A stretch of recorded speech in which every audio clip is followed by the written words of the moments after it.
اما کوله اولیش به نظر من اگه میخواین کوله بخرین با 100% توانتون، توان مالیتون وارد خرید کوله بشین. چون من خودم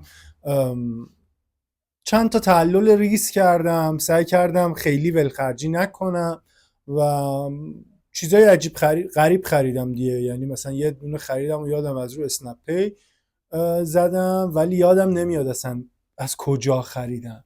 یه کوله تاکتیکالی بود که به همراه اون کوله 80 لیتری 3 تا کیف هم به من میدادن، یه کیف کمری و 2 تا کیف کوچیکتر که فکر میکنم 1 یا 2 تا سفر کلا مهمون من بود. آره دیگه که 2 تا سفر رفتیم بعد دیدیم که جیجیه. حتی تو خرید بعدی دوباره رو کوله تاکتیکال سرمایه گذاری سنگین تر هم کرد، ولی متاسفانه اونجا هم جواب نداد. بهتر شد ولی کلا لوازم نظامی، چه کفشش چه کولهش چه حالا هر چیزی که هست، عموما 100% نیست، ولی به درد کارهای کوهنوردی یا طبیعتگردی معمولا نمیخوره، مخصوصا کفش و کولهش. میدونی من برداشتی که برام پیش اومد این بود که یک، به قدرت بدنی یک آدم نظامی در زمان طراحی اون فکر شده. چون من نمیتونستم از یعنی دلیلی که من مجدد کوله تاکتیکال خوردم این بود که با یک تکنولوژی روبرو شدم که تکنولوژی روز نبود ها، اما از زمانی که انگار این کوله ساخته شده بود این خیلی جلوتر بود. موقعی که این کوله طراحی شده بود هنوز داشتن به تو کوله های سنگین هم پشت فنس میذاشتن و کارهای مدلی میکردن، اما این اومده بود یه ضلع مربع پشت این قرار داده بود که گودی کمر شما رو پر میکرد. یه چیز حالا اصطلاحاً شبیه سر مار کبرا هم پشتش طراحی شده بود تو حالت ابری که این بیاد کیپ شما رو بگیره 90 لیتر. ولی خب آره ببینید کوله های نظامی تاکتیکال اگه دسترسی دارید به اون نظامی فروشی مثلا 511 توی لاس وگاس حضوری، اونجا میتونی بری از اونجا بار بگیری 2024 شو بگیری، آره حلاله برو. ولی اگه تو اینا که تو بازار ایران هست و زیادم هست که به نظرم سرمایه‌گذاری تو جای دیگه انجام. حالا بازم چیزی که من دارم از رو تیک تاک 511 یاد میگیرم میبینم دیگه، چون دسترسی که ندارم اوجشو ببینم، اما چیزی که من دارم از تیک تاکشون متوجه میشم اینه که اونها هم، یعنی شما اگه برید خود اورجینال 511 هم بخری بهت گفت میگه که داداش با این قرار نیست خیلی راه بری، این قراره تو بندازی رو دوشت. ببین خودش مثلا تو تیک تاکش، حالا اگه بتونم این پایین براتون میذارم یا حداقل لینک تیک تاکشو براتون میذارم، کوله رو میبنده به ماشین سکش میکنه اینوها، یعنی هر بلایی که میتونه رو دیگه سرش در میاره، کوله خراب نمیشه. اما این معناش این نیست که شما اینو بندازی رو دوشت 80 کیلومتر تو بیابون پیاده روی کنی، پیمایش سنگین بکنی، باز اون کوله قطعا خراب نمیشه ولی تو قطعا پاره میشی. آره کلا هزینه کردن برای کفش و کوله، بدونید که اگه براش هزینه نکنید اون استهلاک و هزینه رو دارید از بدن خودتون میگیرید دیگه. یعنی اون فشاری که داره به ستون فقرات میاره کوله که اون استانداردهای لازم رو نداره، اون هزینهش بعداً یه جای دیگه به تو خود همون سفر ازت گرفته میشه. آره این خیلی جدی هم به چشم می اومد، یعنی اصلا قابل شوخی برای منی که تجربهش کردم نبود. یعنی مثلا من انداختم یه پیمایش 3 روزه باهاش رفتم، از وسطای روز اول به غلط کردن افتاده بودم.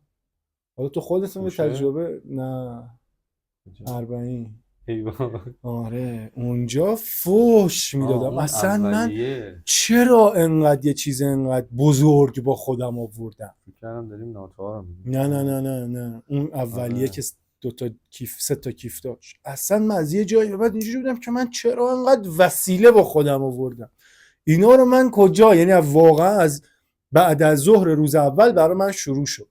آره کلا جون سختن ولی پدرت هم در میاره خراب نمیشن من هنوز اون کوله رو دارم ولی استفادهش دیگه نمیکنم. الان توی کوله دومی که ما گرفتیم نظامی بود، این سگکا فلزی بود. خب یعنی اگه همه پلاستیکی ان، حالا واقعا ABS نشکنن برندهای خوب، ولی حالا دیگه شاید اون پلاستیک هم آتیش زیرش بگیری ذوب میشه دیگه. این اون اتفاق هم براش نمیفته، ولی این فلز بودنه باعث میشه که این رگلاژه پدر در اصلا درست رگلاژ نمیشه، باید بدی بالا از این ور بکشی، اونم وقتی کولر انداختی اصلا یه کار گاهن غیر ممکنی میشه، چون اون فلز اصلا اون استکاک پذیریش با پلاستیکی که توی کولرهای قوی میزنن خیلی متفاوته، از لحاظ وزنی خیلی متفاوته. حالا من مثلا حتی یه پروسه خودم رو اومدم توجیه کنم که مثل دوربین دیجیتال و آنالوگ میمونه. اگه من یاد بگیرم کوله ناتو رو روی دوش خودم استاندارد تنظیم کنم، همه مشکلات برطرف میشه. ولی بازم هرچی ترای کردم نشد. یعنی بعد از اینکه یعنی حتی به یه جاهای خوبی هم رسیدم ها، یعنی من واقعا یاد گرفتم کوله رو به طور استانداردی روی دوش خودم بدون کمک دیگری تنظیمش کردم. ولی بازم بعد از اینکه کوله اورجینال رو انداختم رو دوشم، تازه اونم نه مثلا کوله اورجینال آسپریا، نه یه اونی که چیز بنده سبزه، آره اونو که انداختم و یه پیمایشی تو جنگل باهاش کردم، واقعا تفاوتش به چشم میومد. دیگه ببین نظامیه اگه هم استراکچر خوبی داشته باشه وزنش بالاست. چرا؟ پارچه کوردورا وزنش زیاده، سگکا فلزی وزنش زیاده. یعنی وقتی میای نگاه میکنی چارچوب خود کوله، آره دیگه یه کوله نرمال خوب الان 2 کیلو 2 کیلو و نیم وزنشه، ولی یه کوله نظامی به خاطر حالا متریالی که استفاده شده که هیچ وقت از بین نمیره، وزنش از 5 کیلو شروع میشه. یعنی برای یه کوله 60 لیتری به بالا شما دیگه از پیمایش 3 روزه داری دیگه، بابت هر 100 گرم 200 گرم باید حواست باشه که داری چیکار میکنی. حالا شما حساب کن 2 کیلوگرم فقط به خاطر کولت داری این وزن رو تحمل میکنی. حساب کار است. آره واقعا. اگه برنامه‌هایی که دارید میرید پیمایش نداره، آره پیمایش نداره، بگیرید. من خودم چون تاکتیکال میپسندم، برای عشقشم که شده میگیرم، جایی که سبکه میبرم، برای توی جای دم ماشینی ساغلکساری این ور اون ور که پیمایش میدونم نداره، قرار نیست من اذیت کنم. ولی اگه برنامه کوه، برنامه کمپ، برنامه پیمایش چند روزه‌ایه، به هیچ عنوان من می‌نویسم. یعنی چیزی نیست که بگم من کردم شما شاید بتونی، واقعا نمیشه. یعنی اون 2 کیلوگرم مثلا 50 گرمش به حساب میاد، 2 کیلو که خیلی. اما پیشنهادهای ما متناسب با تجربیات شخصی که داشتیم و اینکه بالاخره میبینید دیگه هی آزمون و خطا و از یه جایی به بعد مشورت زیاد کردن برای اینکه من میخوام هزینه کنم و یه کوله خوب بگیرم. اگه میخواین تا 2.5-3 هزینه کنیم، چی پیشنهاد میکنی بهمون؟ کوله دماوند حبیبی. کوله های ببینید چیزی که داریم میگیم برای کوله های بالای 2 روز و 40 لیتر به بالا. باز از 40 لیتر به پایین بحثش فرق میکنه، ولی از 40 لیتر به بالا تا 2500 حبیبی. من اگه بالای 2 روز بخوام برم، من اگه 2 روز بخوام برم یه جایی با کوله زیر 40 لیتر نمیتونم برم. چرا؟ با کوله 40 لیتر که میشه 2 روزه 3 روزه رفت، ولی این دیگه خیلی برمیگرده که شما چقدر خودتو ادپته کردی با طبیعت و با توجه به تجربه‌ای که داری چادر میبری یا داری تارپ میبری، غذا چقدر داری با خود میبری، یک پلاستیک پر غذا و نون و فلان، یا نه میز گذاشتین سوشی و کباب و جگر و دل و قلبه و زیدی رو بده کنار، رو غذاها نذارین زیدی. آره. پس اینا تاثیرگذاره توی این ماجرا برای. پس ما حتما برای پیمایش بالای 2 روز یک کوله بالای 40 لیتر میخوایم که اگر میخوایم تا 3 تومن هزینه کنیم، دماوند حبیبی تا اینجا، تا اینجا 2500 جواب. اگه بیشتر میخواید هزینه بکنید برید تا رنج 4 تومن اینا که میشه اسنوهاک. اونی که دوست خوبمون آیدین عزیز رو دوشش داشت اسنوهاک بود، آبیایی که ما تو جنگل دیدیم. اونی که آیدین داشت همتو بود. همتوی اصل بود. همتوی 80 لیتر اصل بود. همون اسکلت آهنیه. اسکلت آهنی. اون کوله هم سنگین بود. البته آیدین بر پیمایش نیورده بود. آبیه. آره. بر پیمایش هم آیدین همون استفاده میکنه. ببین آیدینی که دارم بهتون میگم، حالا آیدین جان اگه خودت این ویدیو رو میبینی ما رو ببخش، ولی واقعا دوقلوی پاش اندازه دور گردن من بود. یعنی من اصلا بهش نمیخوردم، ولی من لحظه که دوقلوش رو دیدم یه لحظه چشام گرد شد، قشنگ تو گردن من بود. آفرین، درود بهش. آیدینو من حتما تو دیسکریپشن میذارم، پیج اینستاگرامشو. چنل یوتیوب هم داره آیدین. چی بازی میکنه توش؟ همون پیمایشه کبیر. همون پیمایشه کبیر و اینا رو آیدین پیج خودشو داره. چنل خود یوتیوب. اگه اهل پیمایش کویرین، من تو لیدر خیلی دیدم. تو لیدرها معمولا آدمای کولی هستن و آیدین تور لیدر نبود، ولی چیل ترین و یکی از شل ترین آدمایی بود که من دیدم. شل به معنای خوبش ها، از این بابت که من ندیده بودم واقعا تو استایل خودم کسی رو ندیده بودم مثلا انقدر بره طبیعت و دل گنده بره طبیعت. و این آدم واقعا همونقدر تو همون یک برخوردی که همون یک سفری که من باش رفتم واقعا خیلی خوب بود. و چه لیدی کرد منو، چه لیدی کرد منو. آیدین جان هر جا هستی زیر سایه حضرت حق لب حوض کوثر واقعا جبران کنم سید جان. آیدین ولی من با چند سفر که باش رفتم اون المانای لیدری هم، یعنی حالا اسمش شاید بهش نگیم لیدر، ولی آخه واقعا نباید به آیدین بگیم لیدر به نظر، ولی اون المانای مهم و ضروری و واقعا تو شخصیت خودش داره به عنوان کسی که داره شخصیت رهبریه. آره. به نظرم اگه بهش بگیم لیدر یکم شأنش آوردیم پایین، با حفظ احترام برای همه لیدر. خب حالا کوله، اگه باز دارید بیشتر هزینه میکنید میتونید برید سمت اسنوهاک. نه اسنوهاک رو گفتیم، کایلاس باید بریم سمت کایلاس.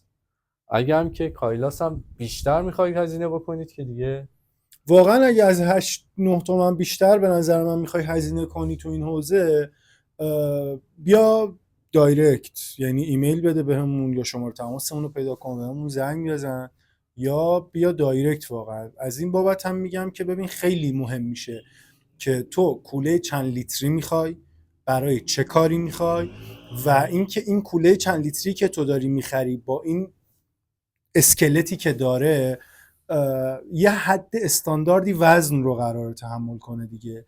تو چقدر یعنی برای این میگم بیا دایرکت و بهم زنگ بزن که من میخوام از تو بپرسم چه چادری با خودت میبری، چند تا کفش با خودت میبری، چند دست لباس با خودت میبری. اینها همش مهم میشه اگر داری بالای 8 تومن هزینه میکنی. البته خلاصه تجربه خودمون رو بخوایم بگیم از 8 به بالا، نظر شخصی من و مهدی اینه که گرگوری آسپری، حالا بعد بیا سر مدلاش با هم بحث کنیم. من میگم گرگوری، امیر میگه آسپری، چراش هم به خودمون مربوطه. اگه براتون جذابه میتونید کامنت بذارین تا بهتون توضیح بدم. این میشه کلیتی نسبت به بازی کوله. اما من پیشنهاد میکنم باز اگر چون داریم یوتیوب میذاریم دیگه واچ تایم رو بگیریم و زمان رو بدیم بالا و اینا، اینم به نظر من بد نیست که تو قسمتی که میخواین کوله بخرین حتما حواستون رو بهش جمع کنین. یه صلوات بفرستیم من بیام خدمت. صلوات دیگه، صلواتی بود بالاخره. این خیلی مهم میشه که یه چیزایی رو بدونیم، مثل این که تنفسی که کوله من داره وقتی من رو پشتم میندازم چقدره، چه آفرها و چه خدماتی اون کوله داره به من میده مهم میشه. یعنی مثلا من موقعی که ناتو انداخته بودم رو دوشم اینجوری بودم که همینه دیگه، یه کوله است دیگه، میاد دور کمرتو میگیره، از اینجا هم یه بند میادی بالا رو صفر میکنه، اینجا هم که ایره میکشه گلالش بیرم دیگه اصلا. ولی واقعا بعد از این که یه کوله اورج میندازی رو دوشت و یکم باش راه میری یهو میبینی او مای گاد این اصلا یه خانوم متشخصیه که تو رو بغل کرده، یک آقای بهشتی، یک انگار تو رو از پشت در آغوش کشیده. دوباره یک صلوات بفرست. صلوات دیگه. کلا توی کوله ها وقتی داری هزینه میکنی و کوله خوبی داری میگیری، برنده خوب میان اینطوری حتی دسته‌بندی میکنن که اوکی حالا کوله 50 لیتری داری میخوای مثلا 50 میخوای بگیری، این 50 که میخوای بگیری میاد برات نیچ میکنه، به قول من سورت میکنه. اوکی اگه داری 50 میبری تا چند کیلو میخوای پرش کنی. مثلا میگم آسپره 65 AG به خاطر استراکچر تنفسی خیلی خفنی که پشتش داره و اون حالتی که یهویی انگار یکی بغلت کرده، مکس لودش 20 کیلوه. ولی همون آسپری رو بیای سمت اترش و اتر پلاسش که بگیری، استراکچر یه مقدار حالت کربنی میشه، سفت میشه، یه مقدار شاید راحتیش به اندازه اون مدل قبلی نشه، ولی مکس لودش مثلا 5 کیلو 10 کیلو میره بالا و توی وزنای سنگین باید مثلا اینو بگیری. یعنی این به تو سواری بهتری میده به قول من. و برای همین میگم اگه هنوز خرید نکردید و حالا هزینه مخصوصا بالای تومن میخواید بکنید، اگه خودتون نمیدونید بیاید دایرکت بگید، ما مثلا بهتون بگیم چیکار میخواید بکنیم، اون کوله‌ای که مختص کاربری شماست رو بهتون بگیم که این کوله است. آره سوز ندین دیگه، ما خیلی تو این بازار سوز دادیم و اصلا دلیلی هم که اینجا راه افتاد همین بود که ما داشتیم سوز میدادیم، رفیقامون اینو میدیدن و از ما میپرسیدن و از ما میخواستن که نظرمون رو بدیم در این زمینه.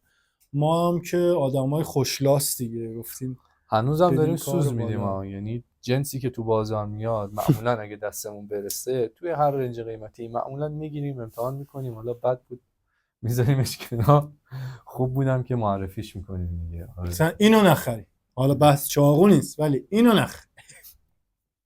من میخواستم اینو نسبت به حبیبی هم بگم راستشو بخوای. آره من خودم یه تجربه‌ای که داشتم، حالا راجع به حبیبی اول خوبشو بگم، تا کوله های زیر 40 لیتر که کوله های یک روزه میشه که به نظر من توی اون رنج قیمتی که به حال یه تولید کننده ایرانی سعی میکنه تمام این تحریما و مواد اولیه و هر چیزی که به حال ما در دسترس نداریم و بذاره کنار تولید بکنه، رو تا 40 لیتر که به نظرم اون کوله جواب میده، مخصوصا توی اون رنج قیمتی. یعنی کوله های 30 لیتر 20 لیتر 15 لیتر حبیبی خیلی هم عمر باید بکنه هم کیفیت خوبی داره. ولی حالا یه مقدار که لیترش میره بالاتر، یکی دو تا از مدل‌هاش ما تجربه داشتیم که یه مقدار عمرش کوتاه بوده. حالا عمر کوتاهی هم که میگم نه که در جا خراب بشه، ولی من با مثلا یکی از کوله ها بوده که رفتم و توی برگشتم توی پیمایش مثلا 60 کیلومتر دیگه داشت، نه مداوما، مثلا یه برنامه 20-25 رفتم، یه برنامه 10 رفتم، توی برنامه 15 دیگه 2 تا سگک شکست. اینجا از دسترس خارج شد. ولی بازم به نظرم اندازه 2.5 کار میکنه. آره اونم باز در نظر بگیر، مثلا شاید حالا بحث تعریف یا خوب و بد بودن نیست، 60 کیلومتری که من پیمایش کردم شاید شما توی 3 سال پیش روتون اصلا اهل این برنامه نباشید که بخواید این همه پیمایش کنید. برنامه تو اینه که مثلا 1 ساعت پیمایش بکنید، برید کمپ بکنید یا برید قله رو مثلا یه روزه بزنید بیاید. خب این حجم مسافتی که رفتید یا حجم باری که دارید کاملا با اون چیزی که من برداشتم و اون چیزی که من استفاده کردم با شما فرق می‌کنه. اینم در نظر بگیر که آره دیگه اصلا سبک مصرف، شیوه نگهداری، همه اینها واقعا میتونه تاثیرگذار باشه، درش بحثی نیست. و قطعا هم مثلا تو این رنج قیمتی که الان آقای حبیبی داره کوله دماوندشو میده، شما ماکسیموم پلاستیک فریزر دستت بدن با خودت ببری طبیعت. منم یه آدم خراب کنیم، نه که بخوام خراب بکنم ازم یه چیزی خراب میشه استفادهم از وسایلی که میگیرم استفاده معمولا نادرستی، یعنی خوب نگهداری نمی‌کنم، حالا چه کوله‌ایه چه کفشه، از نظافتش بگیر تا اینکه چجوری داری توشو پر میکنی و چجوری برش میداری و چجوری میذاری زمین خراب میشم. من یکم خستم، میفهم نمیکشه دیگه، انقدر طبیعت رفته پای بالای طبیعت استدم. و پاس کنیم و شما هم منتظر باشید بابت ویدیوی بعدی که قرار توش بهتون بگیم که چه کفشی باید بخریم. کامنت نهایی یه شورت بریم از خلاصه اینا که بعدا بذاریمش اونجا، اینو سریع دقیقه میده بریم که این تایم بیاد بریم. قطعش نکن دیگه، بیا اینجا همینجوری دوربین خلاصه هم میشه برای سلاطین. بگو همشو خودت بگو، ولی نگاه همشو خودم بگم. همشو خودت. اگه تازه تربیت کردی و شروع کردی و نمیدونی چی باید بخری، بهت پیشنهاد میکنم با صد وجودت توی این 3 تا زمینه وارد بشی. اول کفش، دوم کوله، سوم لباس. اگه میخوای کوله بخری بدون که تا 2.5 باید حبیبی بخری مدل دماوند، تا 4 تومن باید اسنوهاک بخری، تا 8 تومن کایلاس. اگه بالای 8 تومن میخوای هزینه کنی، ما پیشنهادمون بهت یا گرگوریه یا آسپری، ولی بازم یکم آروم باش، بیا دایرکت، امیر جون جوابتو میده. آره بیاین دایرکت، اون گرگوری نه دیگه، اینکه چیز نیست هستش.